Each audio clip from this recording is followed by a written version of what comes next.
If you're moving to Boston or moving from one part of Boston to another, you're no doubt going to be looking for a new internet provider. We all want reliable, unlimited, high-speed internet at a fair price, but sadly, this option isn't available everywhere in the country. The good news is that, depending on where you live in Boston, you have some very reasonable internet options. First, I'm going to start with an internet provider that I use, Starry.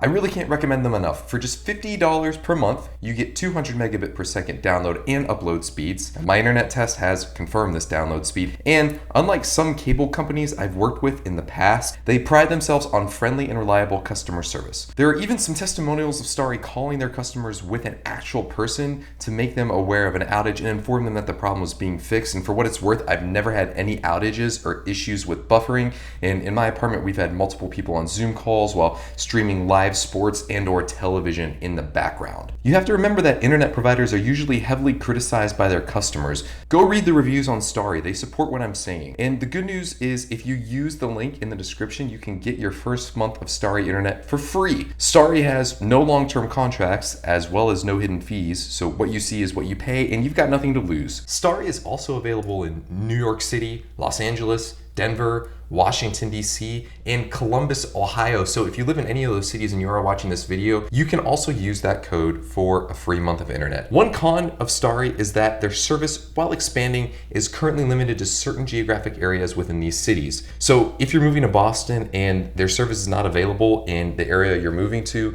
you still have other options. Another popular internet provider in the Boston area is Astound Broadband, powered by RCN. Everyone just calls it RCN. And if you're within their service region, you can actually get download speeds up to 1 gigabit per second. Note that, unlike Starry, there are hidden taxes, fees, and potentially installation costs, but before those costs are calculated, a 12-month contract for 1 gigabit per second of internet is currently being advertised at $41 per month. I'm not sure what the price would be after your first 12 months are up, but this definitely may be worth the price if you are a massive gamer. Candid reviews of RCN appeared to be very good for an internet service provider until recently.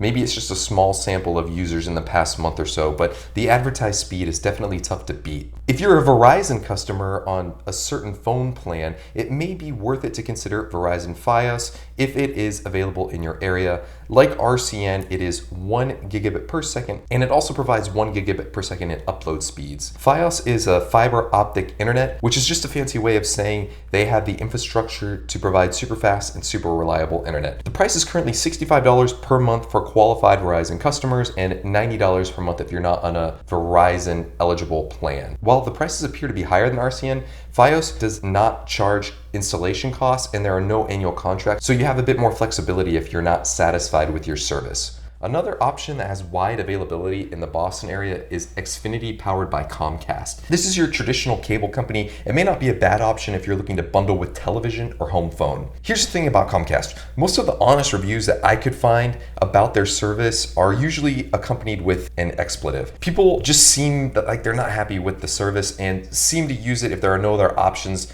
listed in this video. I had internet provided by a cable company in a previous region of the United States, and while their service wasn't nearly as bad as the complaints I've read about Xfinity, their prices were not competitive once my first 12 months were up. Every year, I could expect a price hike. If this is your only option, so be it. Just enter into the contract with appropriate expectations. So this concludes my quick overview of a few internet providers in the Boston area. Please let me know in the comments if you've had your own experiences with any of these providers, or if there are other internet options that I missed. Please like the video if you enjoyed, and if you're moving to Boston or want to learn more about the city, subscribe for similar videos.